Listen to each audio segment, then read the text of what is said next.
eu sou Valério do canal Trabalhando para o Futuro. Hoje nós vamos estar fazendo um estudo aí sobre Allan Kardec e sua missão. No canal já tem aí um outro vídeo que é Allan Kardec e a sua tiara espiritual.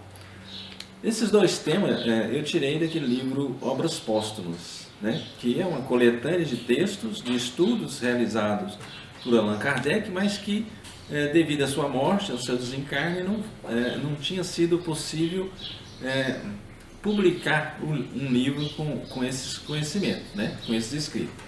Aí o pessoal que trabalhava com isso na época achou por bem montar um livro e produzir com esse material, que é o livro Obras Póstumas, né? Então, nós vamos falar um pouquinho sobre isso aí. Lembrando que Allan Kardec, né, foi assim, ele é considerado o codificador do Espiritismo. O conhecimento em si, essa questão do servir de intermediário, do mundo espiritual entrar em contato com o mundo físico através de determinadas pessoas, sempre existiu. Isso não nasceu com o Espiritismo, não nasceu com Allan Kardec, sempre existiu. Kardec teve a condição, né, o preparo, a condição, o talento de reunir esses conhecimentos e de forma didática, pedagógica, ali, colocar do simples para o complicado, formando assim a base do Espiritismo. Então, eu vou ler alguns textos, né, que falam dessa missão. Será que era uma missão? Pensa aqui. Claro que é. Uma tarefa deste tamanho, deste porte, de auxiliar na transformação do planeta, é uma tarefa gigantesca. Não é qualquer um que dá conta disso. Não é qualquer soldado que daria conta de uma tarefa dessa.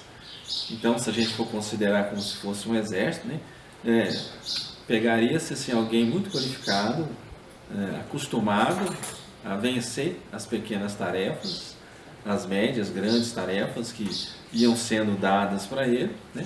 Demonstrando a capacidade, a condição, o conhecimento, os talentos necessários para poder realizar uma tarefa com essa envergadura. Claro que também não foi feito sozinho, ele não fez sozinho, ninguém trabalha sozinho, é tudo em equipe, né? São muitos, ainda mais uma tarefa desse tamanho, a equipe espiritual não ia mandar uma pessoa só para colocar essa tarefa, esse peso em cima das costas de uma pessoa só. Mandou vários missionários, vamos falar assim, né, distribuídos pelo planeta, com o objetivo de ajudar na divulgação dessas novas informações que estavam chegando de forma pedagógica, né, de forma didática. Bom, o primeiro texto que eu vou ler, para a gente pensar um pouco em cima, ele aconteceu em 30 de abril de 1856, na casa do senhor Rustam, médium, a senhorita Japet. Primeira revelação, esse é o título, primeira revelação da minha missão. Eu assistia desde algum tempo às sessões que se realizavam na casa do senhor Rustam e começara aí a revisão do meu trabalho, que posteriormente formaria o livro dos Espíritos. Numa dessas sessões, quando o médium, tomando da cesta, espontaneamente escreveu isto: seus primeiros alicerces já foram colocados. Quanto a ti, Rivail, a tua missão é aí. Livre, a cesta se voltou rapidamente para o meu lado, como teria feito uma pessoa que me apontasse o dedo. Rivail é o obreiro que reconstrói o que foi demolido. Aí tem uma nota, né? Foi essa a primeira revelação positiva da minha missão. E confesso que quando vi a cesta voltar-se bruscamente para o meu lado e designar-me nominativamente, não me pude forrar a certa emoção. Então vamos só lembrar que naquela época a psicografia, o espiritismo em si estava ainda dando passos pequenos, né? Estava começando. Então a própria psicografia, que hoje utiliza-se para escrever, né? Lápis, caneta, hoje já vai direto no computador e já digita ali. Naquela época utilizava-se um instrumento que eles achavam uma cestinha com lápis amarrado, e punha o dedo ali naquela cestinha e a cestinha ia movimentando e produzindo a escrita. Esse é o caso aqui, né? Que essa cestinha, em um certo momento, virou como que indicando o Rivail na conversa aqui. Bom, então nesse outro vídeo que a gente fez, Allan Kardec e a sua tiara espiritual, também comenta de algumas reuniões onde a pessoa que estava vendo os fatos tinha colocado que ele tinha autoridade moral, né, em cima disso aí, devido à sua autoridade moral, que ela conseguia ver no Allan Kardec essa autoridade moral, como se fosse uma tiara espiritual colocada nele. Mas isso é devido às outras diversas reencarnações que ele realizou trabalho no bem, que ele realizou trabalho auxiliando na divulgação da verdade, do conhecimento, né? Bom, essa foi a primeira, 30 de abril de 1856. Aí, passado mais ou menos um mês, ou menos disso, né, 7 de maio de 1856, na mesma casa, o senhor Rustam, o médium, a senhorita Japet, tem lá um texto também com minha missão. Essa pergunta foi direcionada ao espírito Hahnemann. Outro dia, disseram-me os espíritos que eu tinha uma importante missão a cumprir e me indicaram o seu objeto. Desejaria saber se confirmas isso. Resposta, né? Sim. E se observar as tuas aspirações e tendências e o objeto quase constante das tuas meditações, não te surpreenderás com o que te foi dito. Tens que cumprir aquilo que sonhas desde longo tempo. É preciso que nisso trabalhes ativamente, para estares pronto, pois mais próximo do que pensas, vem o dia. Outra pergunta, né? Para desempenhar essa missão, tal como a concebo, são necessários meios de execução que ainda não se acham ao meu alcance. Resposta, né? Deixe que a providência faça a sua obra e será satisfeito. Então, aqui a gente já pode observar aqui, primeiro que Kardec fez, depois que ele ficou sabendo da missão dele, ele fez colocação para espíritos diferentes para poder obter, de certa forma, a confirmação ou não dessa tarefa colocada para ele, né? Essa missão. E esse irmão, Hahnemann, colocou de forma tranquila ali que realmente ele confirmava essa tarefa dele. Mas, pensa aqui também, é preciso que nisso trabalhes ativamente. Trabalhes ativamente. Então, se Allan Kardec, junto com a equipe dele, não trabalhasse ativamente, poderia até ter essa missão ter sido desenhado antes, dentro do planejamento da espiritualidade, mas se ele não fizesse as suas tarefas, não iria acontecer, né? A gente não pode ficar esperando cair tudo do céu, porque não cai, né, gente? Cai a chuva e olha lá, viu? A gente faz o trabalho, desenvolve a atividade, a espiritualidade está lá para apoiar. Mas não vamos ficar esperando ela fazer tudo, porque ela não vai fazer tudo. Como bom professor, não pode fazer todas as atividades dos seus alunos.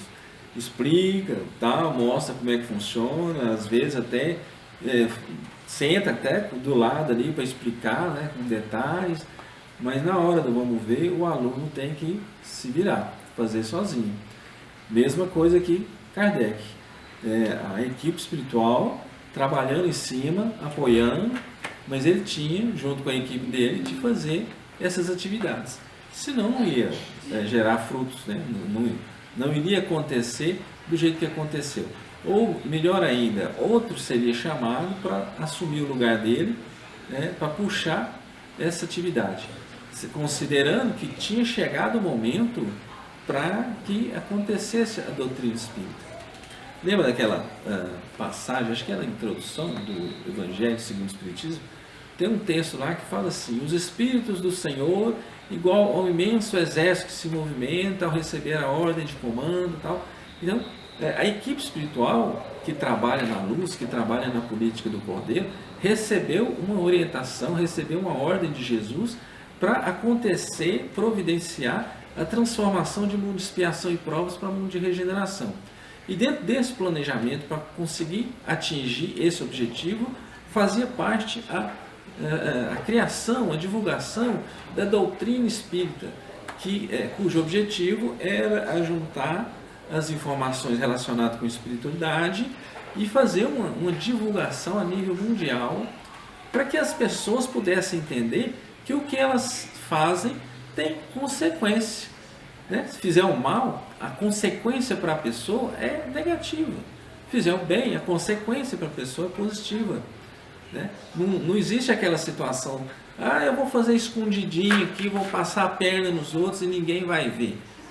Fica registrado, né, no nosso corpo astral ali, fica registrado, e todo problema que a gente criar, a gente vai ter que corrigir depois. Toda pessoa que a gente desviar do caminho, a gente vai ter que colocar no caminho. Né? Então, sabendo dessas informações, desse conhecimento espiritual, fica muito mais fácil essa transformação de planeta de expiação e provas para planeta de regeneração, porque é uma questão de vibração. Né? O planeta está melhorando a vibração. Se a gente não melhorar a nossa vibração, a gente não vai se sentir bem nesse planeta e vai querer até sair daqui, que é o que já está acontecendo. Né? Essa equipe de Jesus já está selecionando, recolhendo esses espíritos que insistem na maldade, na crueldade, e já estão transferindo eles para outra escola planetária, outro planeta, que vai estar de acordo com a vibração dessas pessoas. Então, para a gente permanecer nessa escola, de certa forma, assim, ser escolhido, porque não é Deus que escolhe fulano, não é Deus que escolhe. Somos nós que nos escolhemos, com as nossas vibrações, as nossas atitudes, pensamentos, sentimentos, emoções, tudo que a gente faz ali, isso tudo está contribuindo para a nossa vibração ficar de uma maneira assim, a nos colocar como escolhido. Bom, vamos ao outro trecho aqui. Então, essa primeira e a segunda, a primeira mensagem foi 30 de abril de 1856. A segunda já foi 7 de maio de 1856. Questão aí de 7, 8 dias, né? Pertinho da outra. E teve uma outra, outro texto. Esse já foi feito dia 12 de junho, abril, maio, junho agora. 12 de junho de 1856. Na casa do senhor C, não colocou o nome, a médium senhorita Aline, né, com o título Minha Missão. Pergunto a verdade, quer dizer, o Espírito da Verdade, né? Bom Espírito, eu desejaria saber o que pensas da missão que alguns Espíritos me assinalaram. Dize-me, peço-te, se é uma prova para o meu livre-arbítrio, meu amor próprio, né? Tenho, como sabes, o maior desejo de contribuir para a propagação da verdade. Mas do papel de simples trabalhador ou de missionário em chefe, a distância é grande. E não percebo que possa justificar em mim graça tal, de preferência a tantos outros que possuem talento e qualidades de que não disponho. Aí vem a resposta. Confirmo o que te foi dito, mas recomendo-te muita descrição, se quiseres sair bem. Não esqueças que podes triunfar como podes falir. Neste último caso, outros te substituiria, porquanto os desígnios de Deus não assentam na cabeça de um homem. Nunca, pois, fales da tua missão. Seria maneira de a fazeres malograr-se. Ela somente pode justificar-se pela obra realizada e tu ainda nada fizeste.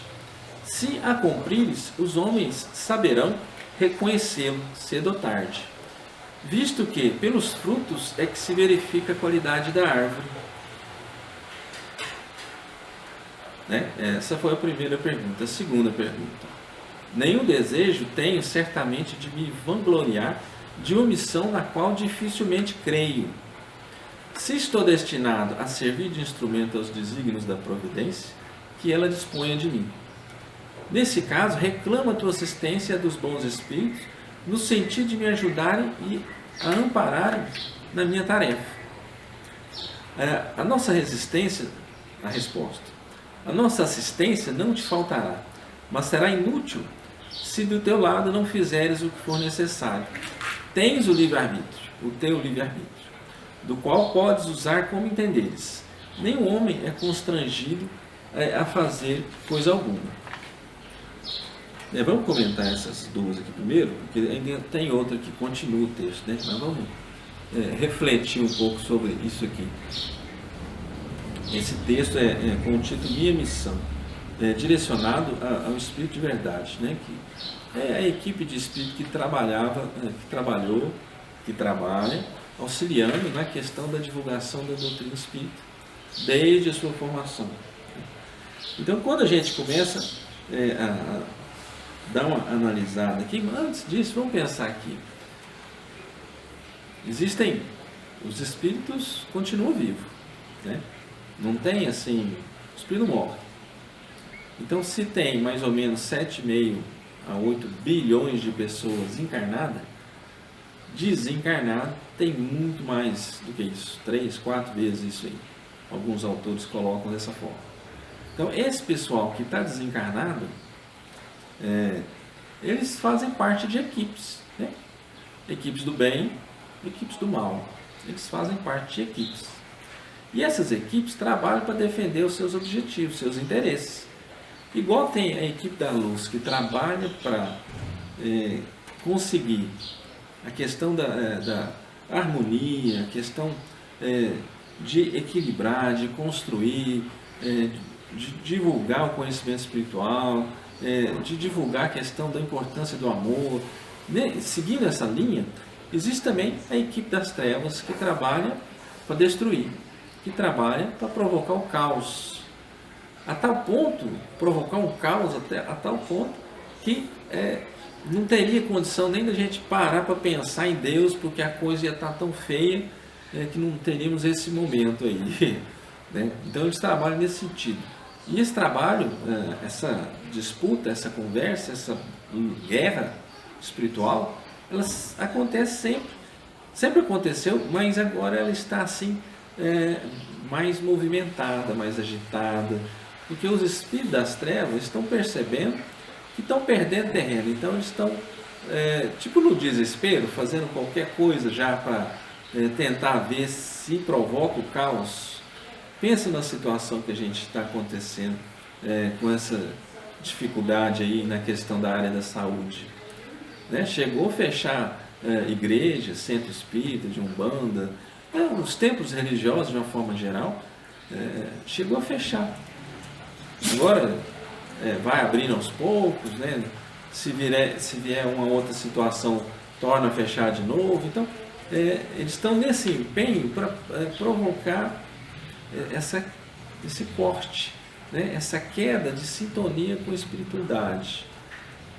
Mas, por outro lado, a equipe da luz está provocando o surgimento de outros caminhos, como, por exemplo, esse canal, Trabalhando pelo Futuro, que eu nunca pensei em fazer um canal, mas como estava fechada a casa espírita, pensei, por que não? E resolvi investir, fazer nisso, né? Já que não tinha jeito de falar de Deus, de Jesus, da espiritualidade para as pessoas de forma presente, nós estamos aqui trocando ideia à distância, pela internet, essa ferramenta poderosa aí, né, de divulgação. Bom, se a gente for pensar aqui também, tá vendo o Allan Kardec questionando de novo?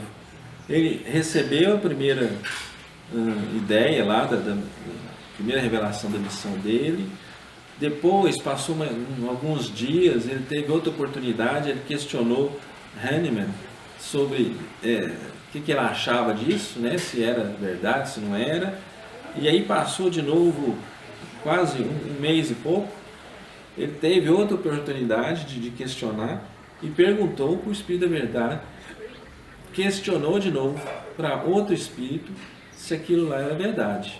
Então ele estava quase que tirando a prova, né? Tirando a prova. E o Espírito da Verdade falou, confirmo o que foi dito, mas recomendo muita discrição. se quiserem sair bem. Vocês imaginam se Kardec começa a falar, não gente, a missão é minha mesmo, realmente a missão é minha. Quer dizer, seguindo por esse caminho, dificilmente ele conseguiria atingir, porque outras pessoas iriam se levantar contra, como se fosse, estivesse colocando assim de uma forma arrogante que a missão era dele. A missão, na verdade, é de muitos, é de todos nós, né, que a gente está escutando isso, então ela já passou a ser de todos nós, mas de certa forma ele foi assim o desbravador, né, o cara, o codificador que juntou essas informações aí. Bom, pode triunfar, mas como pode falir? Depende do jeito dele agir, do jeito dele trabalhar, do envolvimento, do acolhimento que ele tiver feito com outras pessoas, para essas outras pessoas poder trabalhar em cima da divulgação da doutrina espírita. E deixou claro também que essas tarefas grandes não ficam em cima de uma cabeça só, de um homem só, né? E se falisse, teria outro ali prontinho para substituir, porque chegou o momento da transformação. Então, aquele que não quer, ele passa a ser como se fosse uma pedrinha diante de uma roda da evolução. Essa pedrinha está lá falando não quer, e a roda da evolução vem, passa em cima e vai seguindo o caminho sem deixar se afetar pela opinião de um, de outro, de muitos. Não afeta, porque faz parte da lei da evolução. Chegou o momento, né, dessa transformação aí. Pensa também, pelo tamanho da obra, a gente imagina o tamanho da equipe espiritual que tomava conta, auxiliando na questão das informações, da revisão do trabalho, auxiliando também na questão da segurança, porque existem, gente, o nosso planeta tem muitos bilhões de pessoas, de espírito, e muitos deles trabalham para a extrema, a maioria deles trabalham para o mal, não quer saber de trabalhar para o cordeiro, desse negócio de ter equilíbrio, disciplina, respeito. A disciplina e a ordem que eles querem é outro tipo. Pensa num tipo assim, tipo o nazismo, por exemplo. Pensa numa situação dessa, onde tinha a ordem e a disciplina do jeito deles. Quer dizer, saiu fora daquilo, passa fogo, né? Pensa, é esse tipo de ordem e disciplina que a equipe das trevas quer colocar para o nosso planeta aqui. Não é uma coisa boa, é uma coisa muito ruim, muito ruim. Então, à medida que a gente vai descobrindo, sabendo disso, a gente vai providenciando outros caminhos, né? Outros caminhos.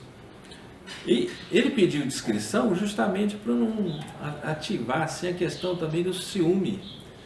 O ciúme é um negócio complicado, né? Então ele já foi indicando mais ou menos quais os caminhos que ele deveria estar seguindo.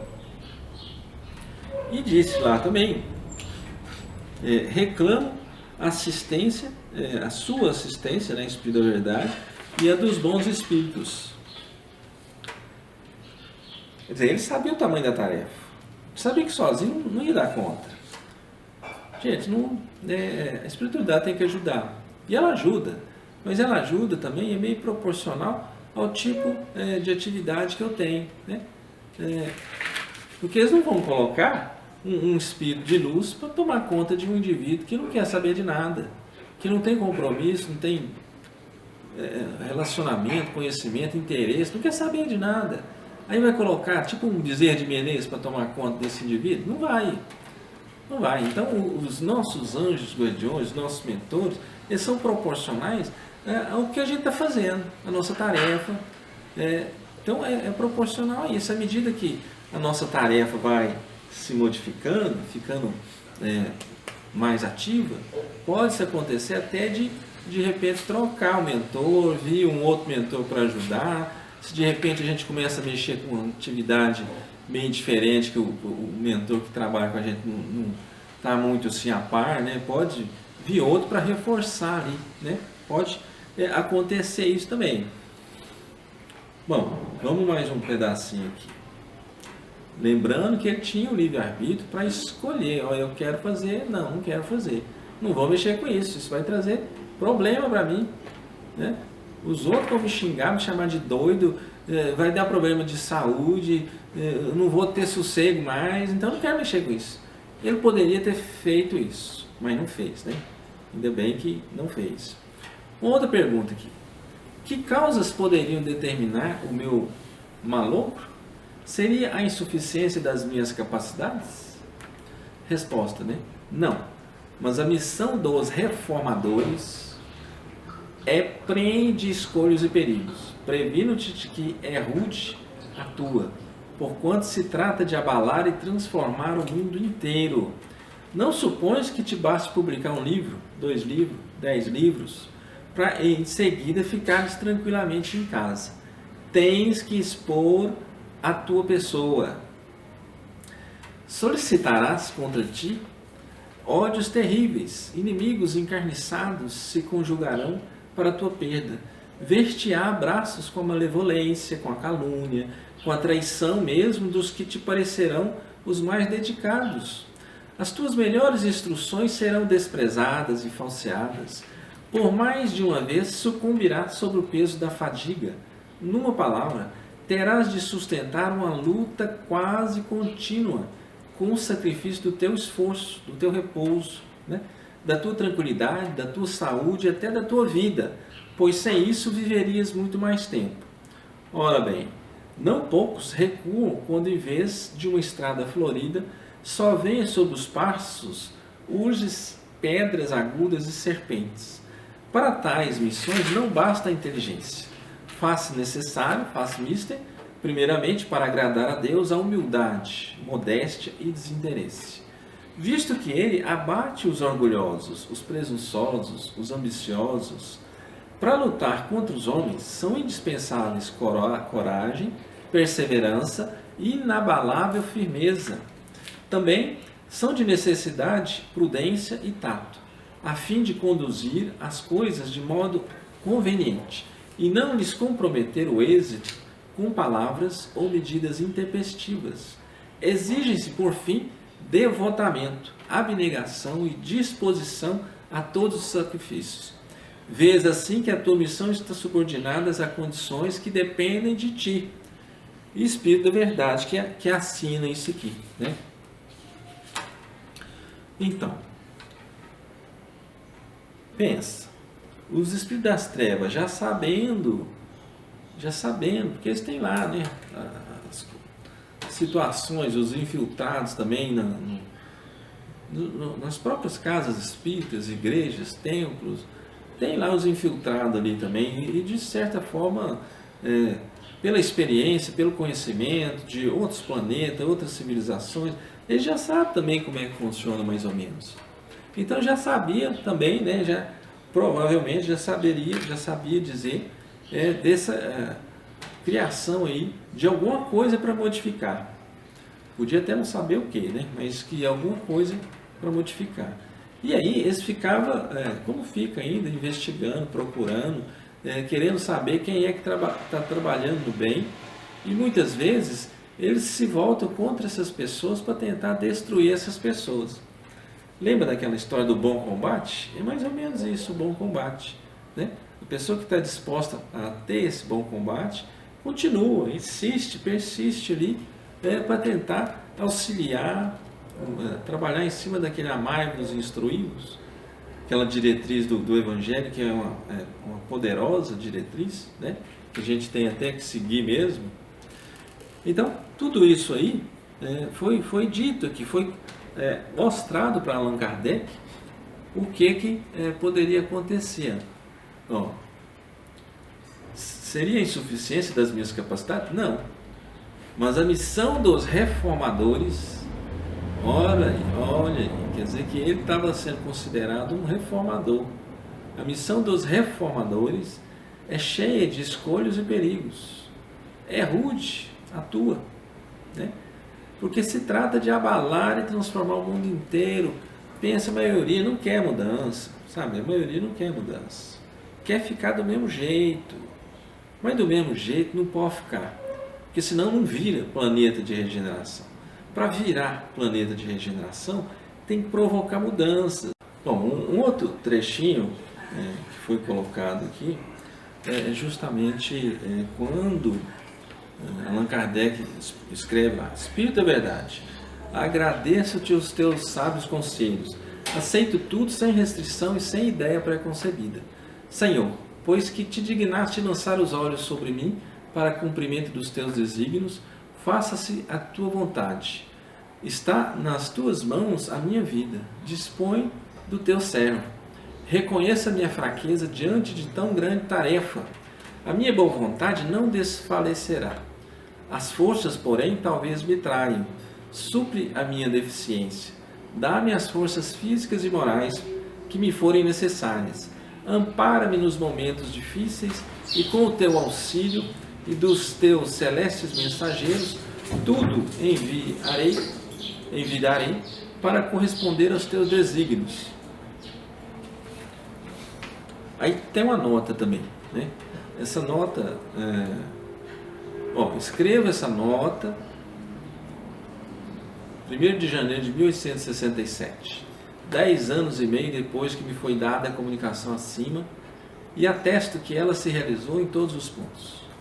Andei em luta com ódio de inimigos encarniçados, com a injúria, a calúnia, a inveja, o ciúme, libelos infames se publicaram contra mim, as minhas melhores instruções foram falseadas, traíram-me também em quem eu mais confiava,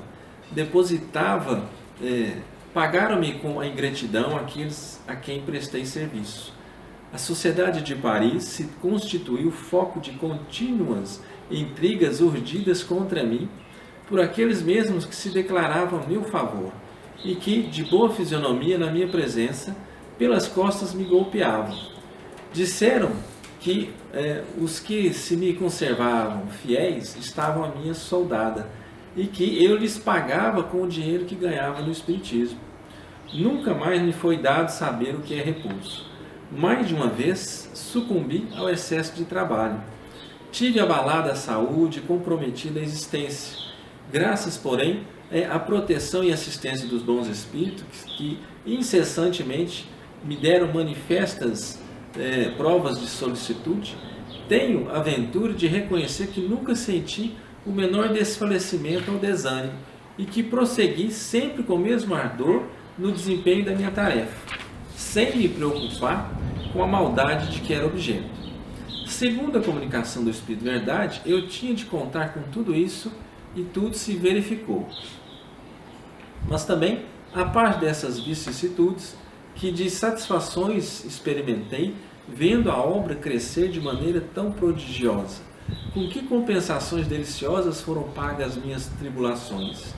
Que de bênçãos e de provas de real simpatia recebi da parte de muitos aflitos a quem a doutrina consolou. Este resultado não anunciou o Espírito Verdade, que sem dúvida intencionalmente apenas me mostrara as dificuldades do caminho. Qual não seria, pois, a minha ingratidão se me queixasse? Se dissesse que há uma compensação entre o bem e o mal, não estaria com a verdade, porquanto o bem, refiro-me às satisfações morais, sobrelevaram de muito mal. Quando me sobrevinha uma decepção, uma contrariedade qualquer, eu me elevava pelo pensamento acima da humanidade e me colocava antecipadamente na região dos espíritos, e deste ponto culminante, donde divisava o da minha chegada, as misérias da vida deslizavam por sobre mim sem me atingirem. Tão habitual se me tornar esse modo de proceder que os gritos dos maus jamais me perturbaram. Olha que coisa interessante aqui, né? Isso aqui é Kardec falando das suas situações. Primeiro foi o Espírito da Verdade descrevendo as dificuldades. E nessa nota aqui, Kardec coloca que as dificuldades realmente vieram. Tudo que o Espírito da Verdade tinha dito 10 anos atrás aconteceu mesmo. Da questão dos inimigos, calúnia, inveja, ciúme, que a própria Sociedade de Paris constitui o foco de intrigas. Quer dizer, onde ele participava, lá a própria Sociedade de Paris começou a acontecer ir por esse rumo. Mas que continuou no serviço, na tarefa dele, sempre sendo assistido pelos bons espíritos, nunca pôde reclamar dessa situação. Todos os meios que foram necessários para a divulgação da doutrina espírita, à medida que surgia o momento, esses meios foram aparecendo e ele, Kardec, foi conseguindo assim, publicar a revista espírita, publicar todos os livros, né? Os recursos foram surgindo na medida da necessidade. Então a gente tem que ter essa confiança aí, né? Que ele não teve mais aquela condição de repouso, né? Porque ele trabalhava demais da conta. Bom, e aconteceu uma outra comunicação, dia 12 de abril de 1860, na casa do senhor Derrault, o médium, o senhor Crozet. Também é comunicação espontânea, obtida na presença de Kardec, né? Está lá no livro Alvas Portas, tá lá, o título também é Minha Missão. Eu resumi, né? Como tudo que aparece aqui, eu resumi. Sugiro, recomendo que vocês estudem. Pega o livro Alvas Portas e lê na íntegra lá. Vai ser melhor até para o entendimento.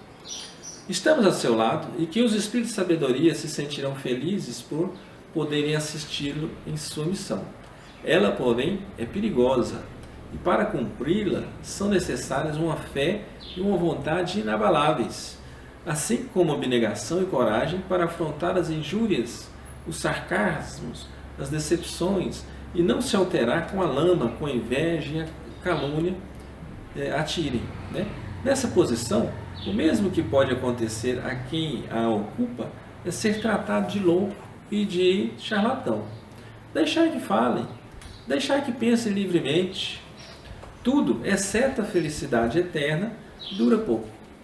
Tudo vos será levado em conta e ficar sabendo que para ser feliz é preciso que se haja contribuído para a felicidade dos pobres seres de que Deus povoou a vossa terra. Permaneça, pois, tranquila e serena a vossa consciência. É o precursor da felicidade celeste. Olha que coisa. Muito interessante, né? A gente saber que ele foi várias vezes, tratou desse assunto da tarefa, da missão, e os espíritos diferentes respondendo a mesma coisa, dando o mesmo caminho, até, de certa forma, uma comprovação dessa sua tarefa. Porque em lugares diferentes, médios diferentes, espíritos diferentes, davam a mesma resposta, falando da tarefa, falando da dificuldade, falando de como é que ele deveria agir com discrição, perseverança, trabalho, né, que é frutos. Então, para ter frutos você tem que trabalhar, não vira. Lembrando do outro vídeo, né, que a gente tem aí, que é o Allan Kardec e a sua tiara espiritual, que fala um pouco sobre isso aí também. Ajude a divulgar a mensagem do canal, né?